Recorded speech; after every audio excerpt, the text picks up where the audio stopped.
Zumba, and today I'm going to go over an adventure that my group started over a month ago when our friend Mark was back from where he lives now in Ohio, and we did a nice gaming weekend and we filled in a couple sessions of this.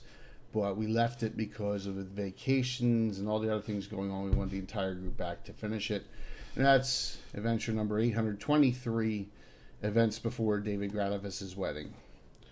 So I'm going to do an update of what happened in it and maybe part of a prelude as to what we're going to possibly see in this tomorrow night. Our plans are to broadcast this live tomorrow night at 7 p.m. Eastern Time. So look forward to if you possibly can catch it. That would be fantastic. I know we had a lot of views on both of those vids from the previous sessions. So let's get right into it, okay? I got a little bit of a minor frog in my throat, so I may be hitting the water bottle here and there. Just bear with me, please, on that.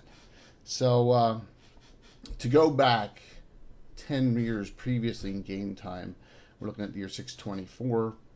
This is adventure number 514, and it was called Oligarchy of the Shieldlands / the Ravagers.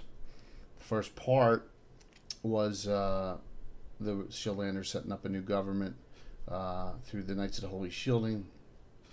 And with that and a lot of role play, it was determined that we would the group would have instead of not having a king or would have a ruling oligarchy of three characters. Turns out the vote came to one PC and two NPCs. The NPCs was Katarina Walworth, Valderessa Sharn, who did not perish in our campaign, like what happened to her from the Ashes set, and David Gradivus II, who is Mark's character. A lot is going on in that time frame.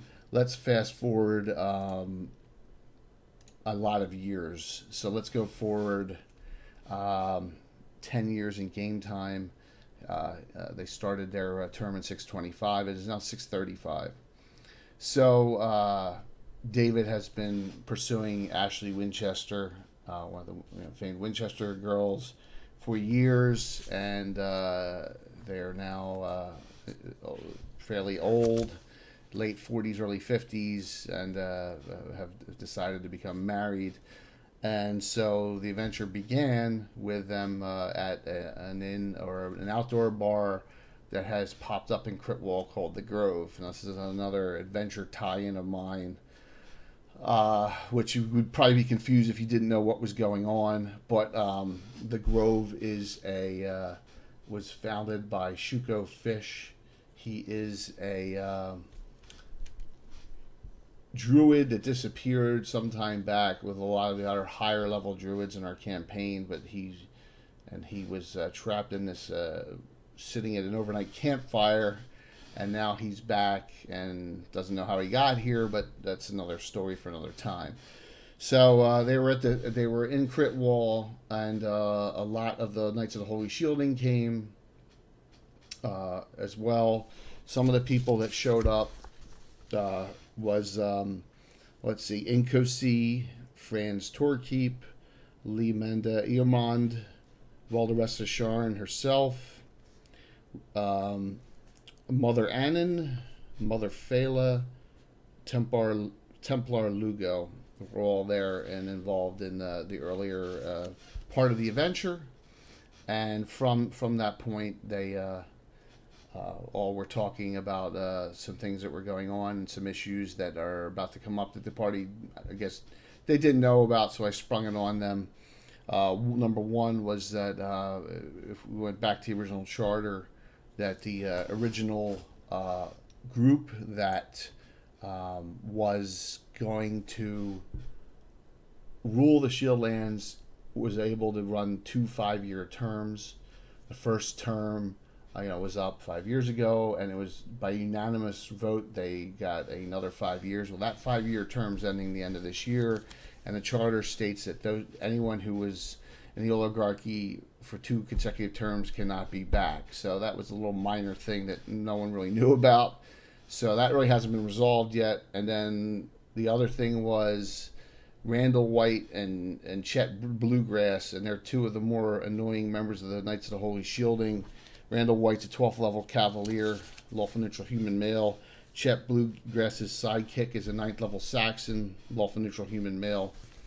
Has came to the inn, came to the Grove, and started bragging and telling David that, you know, they're going to retake this crossroad section in central Shieldlands, Walworth's Crossing, named after Katarina's, Katarina's uncle, who perished in the Great Wars, and that there was an army of Vias approaching, and that they were going to go up there and they were going to take it over, and he was going to become one of the ruling oligarchs, and kind of was bragging about it.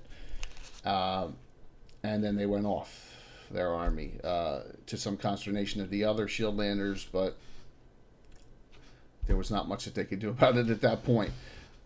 With that coming, also a scout and his friend, long time, the group has known them, Eric and Whistler. Eric is a fighter, a human male with a special affliction, and Whistler is a specialty piece of Merlin who currently fights with a shotgun. So, the god of technology, they can actually have access to what's called smoke powder in this campaign, and so he can actually use firearms. So they said that they would track the army and follow them, and the group agreed to that. So David and the group was a little taken back. He put together a group of adventurers from multiple adventuring parties and Knights of Ulek. Real quick, we'll go over them. The group consisted of, it was David Gradivus II. He's a dual class human, specialty priest of Ilmater, 7 paladin, 10 lawful good human male. His other character, Marks, was Temporal Lakesland. She's a Knight of Ulek, fighter 10, cleric 10, cat good half elf female. The NPCs, Ashley Winchester, 12th level paladin cavalier, lawful good human female. And the other NPC is Amelia Rothschild. She's from the Shieldlanders group. It's an adventuring group, also known as the Keep group. Specialty piece of Ouija, 10th level, lawful neutral human female. My friend Bill has Sasa Silvacek. She's a Knight of the Holy Shielding, not the class, but she's a 10th level Cavalier. She's in that Shieldland group as well, along with Annalise Tamar, neutral good, half elf gray female, and I believe she's in the Order of Ulek. Missioner Starlight is Alan's quasi-elementals, level 11, lawful good high elf male, and his other character Chandra's for that Shieldlands group. Fighter 8th, Necromancer 9th, dark elf female cat neutral Chandra Soulbender. Walt has Axel Cronin, lawful good Mountain Dwarf male, specialty priest cleric, specialty priest of Clangeddon, level 9. And Ambril Elwin, member of the Iron Brigade, Knight of Ulek, got a good Grail female, fighter 9, magic user 11. This is a very high level adventure for our group. When we get up to this level, this is like, we're not like Forgotten Realms. This is about as high as you get. You may have one more step up, but like that 10th, 11th, 12th range is where we get into some high level gaming. I would consider this an adventure that is campaign changing, and I attempt to do one of those a year, and that would be this one.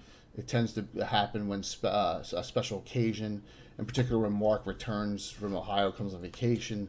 We try and do something like this. We just couldn't get it done in that weekend, so I held it off till this point, and excuse me, we're going to be finishing up tomorrow night, hopefully.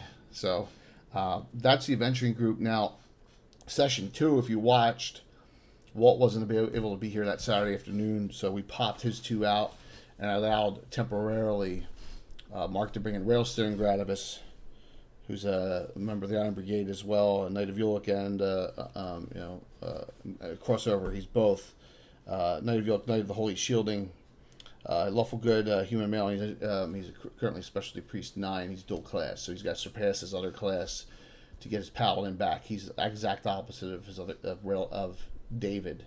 So Railstone is David's great uncle. I believe that's the relationship.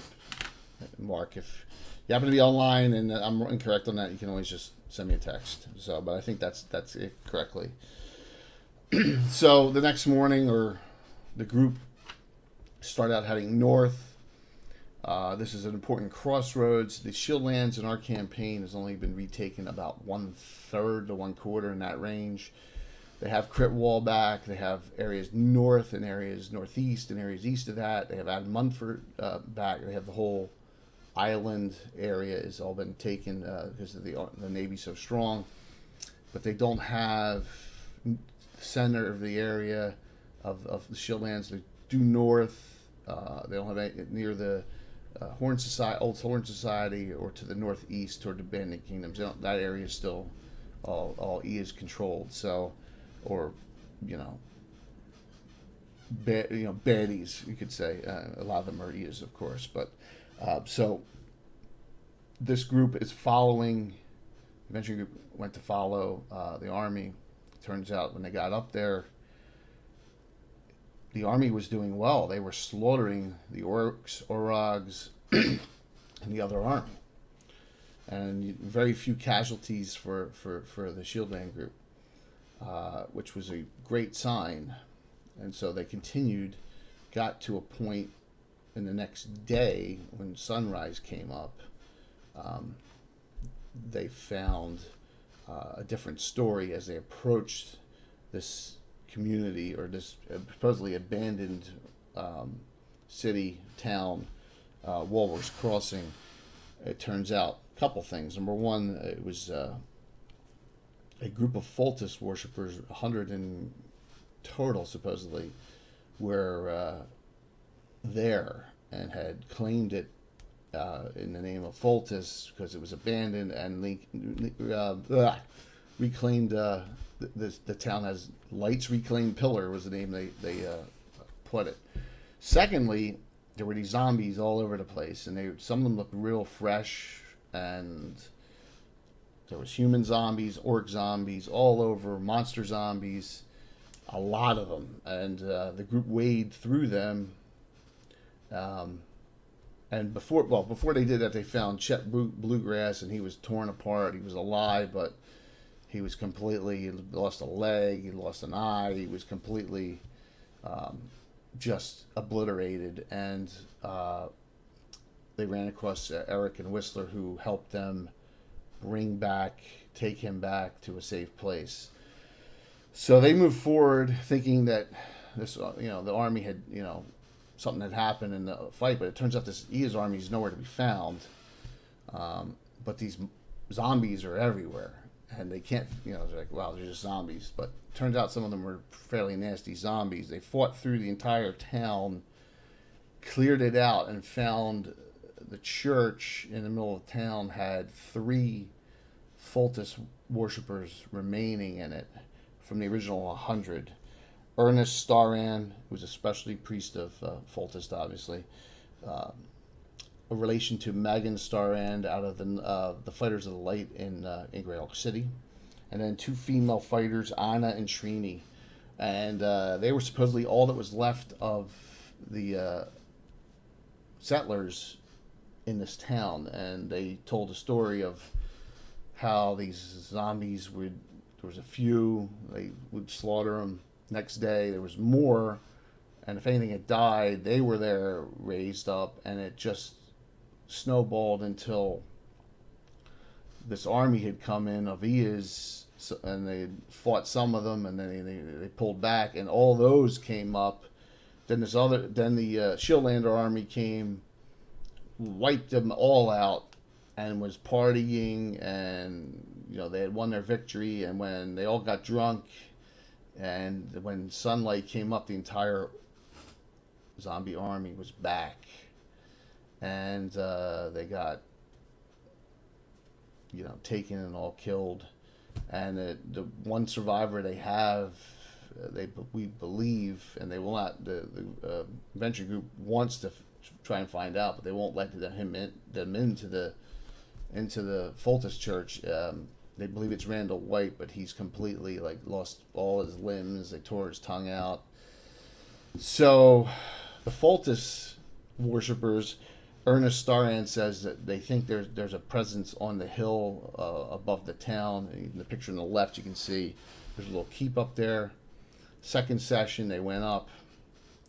Group figuring, oh man, this is where this is the cause of the baddies behind it, and they fought a lot of elite Orogs.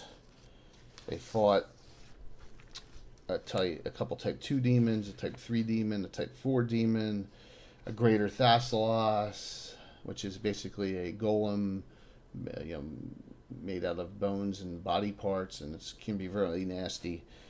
And Panjasek, who's a 14th level specialty priest. He is and a member of the Lesser Boneheart himself, which is a pretty nasty fight.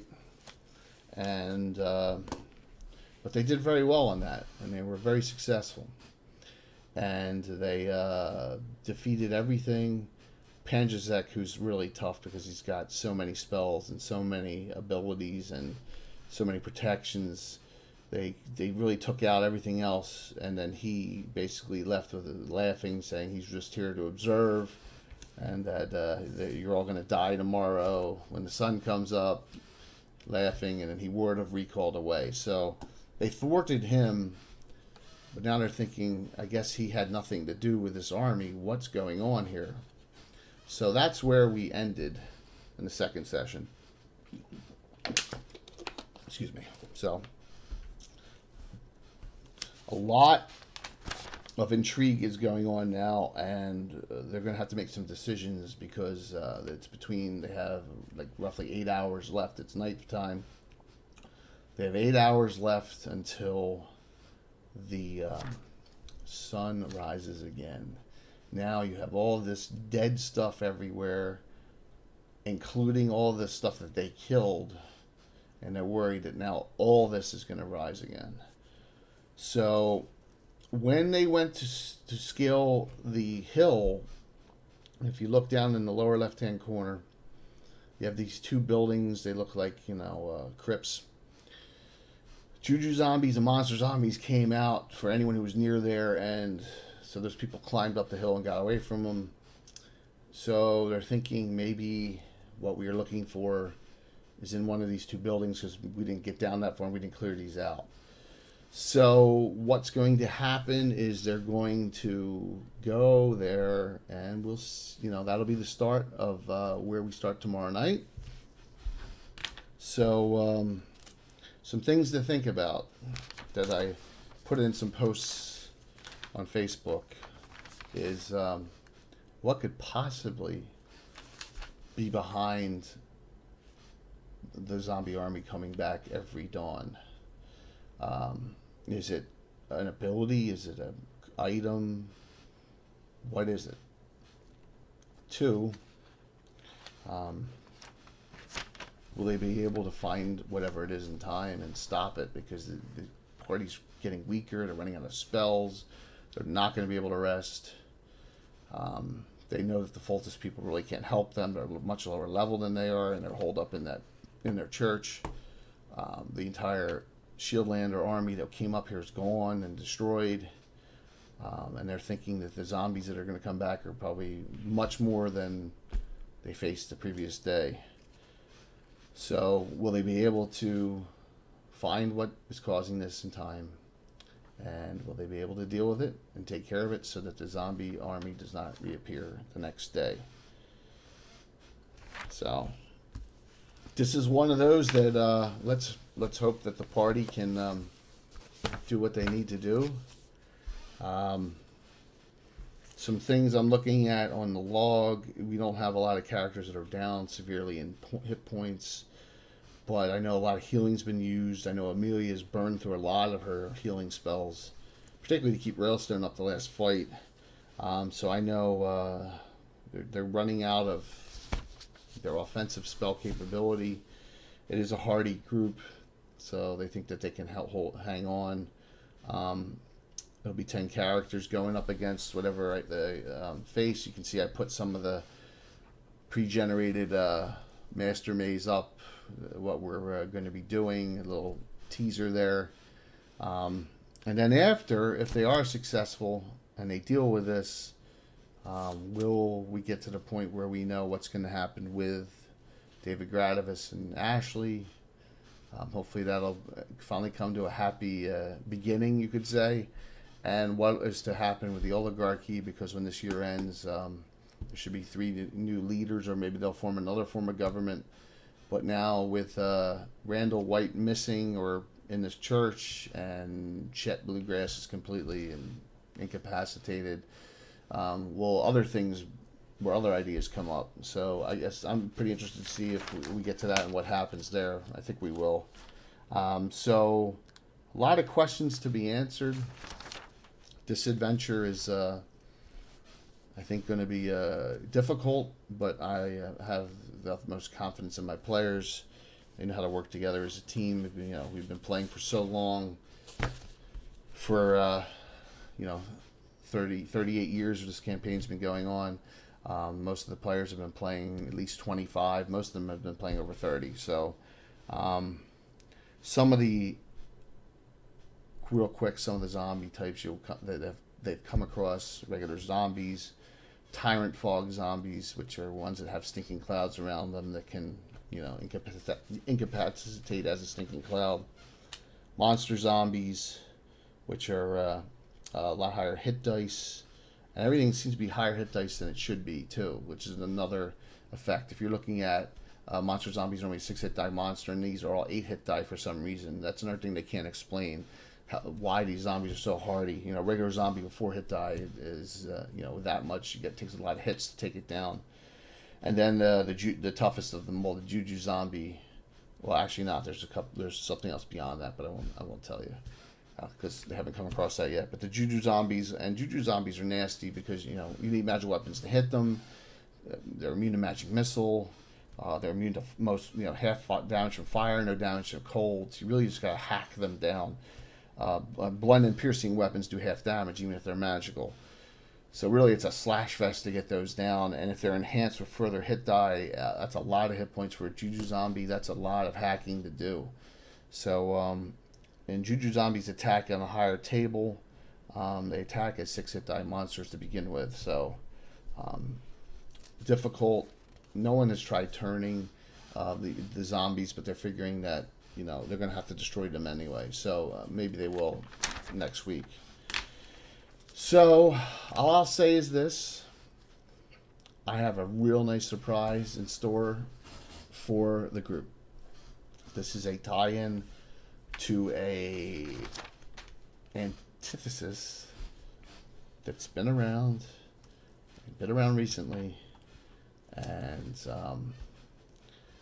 I think they're going to be pretty shocked and are surprised at what happens here. So we will see when they find out what the cause is behind all this. I'm really looking forward to the players' looks on their faces when they do find out. Thanks. Surely, Taylor pork roll for everyone. Even though it's not a Sunday morning, little story. So in Jersey, we live in South Jersey, outside Philadelphia, and there's two. A lot of people don't know what pork roll is. Taylor ham's another term for it that's used in North Jersey, but there's 2 companies in Trenton where it's made. It's called Taylor and Case, and they're the 2 big companies, and it's not anything you're used to if you're from anywhere else in the country, but I have an affinity for it, and some people like to bust my stones because of it, but that's okay. We'd be playing WoW in the morning, and then I'd be eating my Taylor pork roll as we were sitting in front of my computer back in the days, and yes, absolutely. So thanks for that comment. I appreciate it, Brian. So this is adventure number 823. The events before David Gradivus' wedding in the Shieldlands. Will the group be successful in dealing with the undead army? Will they find the cause behind it? What will they do with the Fultus people that are there?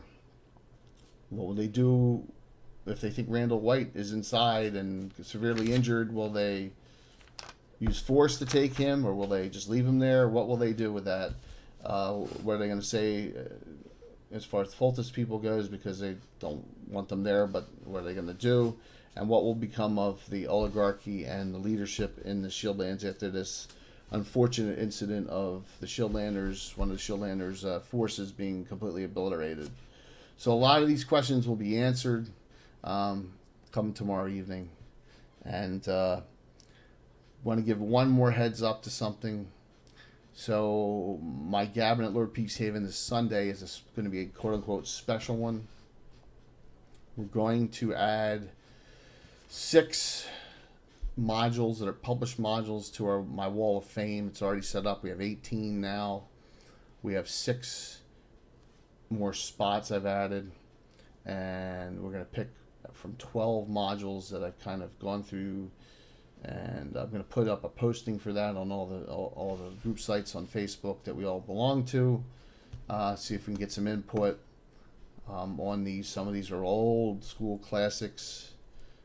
Some of them are adventures from third-party publishers that are just so memorable for us that I had to put them. The rules of this: I have to have the module, a physical copy of the module. It's got to be able to fit in a frame, and it had to have an effect, a memorable effect on our campaign of 826 adventures. So we have 18 up there now. We're going to add 6 more, so that'll be the discussion for Sunday. Hopefully, we welcome participation. Absolutely, it's something that I've wanted to expand on that. And Mark brought up something which is we're going to look at in the future to change is what can we do for modules and adventures that we really loved out of Dungeon Magazine, Dragon Magazine, and Mark even gave me credit for my homegrowns. But so we're going to look at, I got another spot of wall on the other side of the window, and we're going to look to maybe taking the artwork for those. And if any of you know old Dragon or adventures, most of them were in the Dragon before they were in Dungeon Magazine. There's like the one that would be up there first is an adventure called Citadel by the Sea. It's a classic. I've run it multiple times. Mark's run it for his group. Has a great storyline to its first level. And that would be like the first one of those up for a Dungeon or Dragon magazine. But we don't have, we're going to photocopy a page. We're trying to figure out what we're going to do for that to frame. So just wanted to say that'll be what we're going to be doing coming up Sunday. And but before that, let's have a real fun adventure evening tomorrow night. We're going to try to start promptly at 7 o'clock. And see what happens. I'm hopeful that David and Ashley finally can be joined, but we'll see. So thanks a lot for everyone. I really appreciate the participation. We just recently surpassed 50 followers. We're on our way really to affiliate status, and I really appreciate it. We are going to, it's pretty much been talked about in the group, with pretty much anything that we're going to get donation-wise. Once we hit affiliate status, we're going to set up a donation fund to like Children's Hospital of Philadelphia or St. Jude's Research. We're going to do something like that because we all, in my group, we all have jobs, full-time jobs, other, real lives. So we want to take advantage, use this, do that something for good when we get to that point. So thank you very much. My name is Jay, aka Lord Gazumba. We're going to finish up an adventure that we started a month ago, the events before David Gradivus' wedding tomorrow night. And I look forward to seeing you online once again. Thank you so very much. See you tomorrow.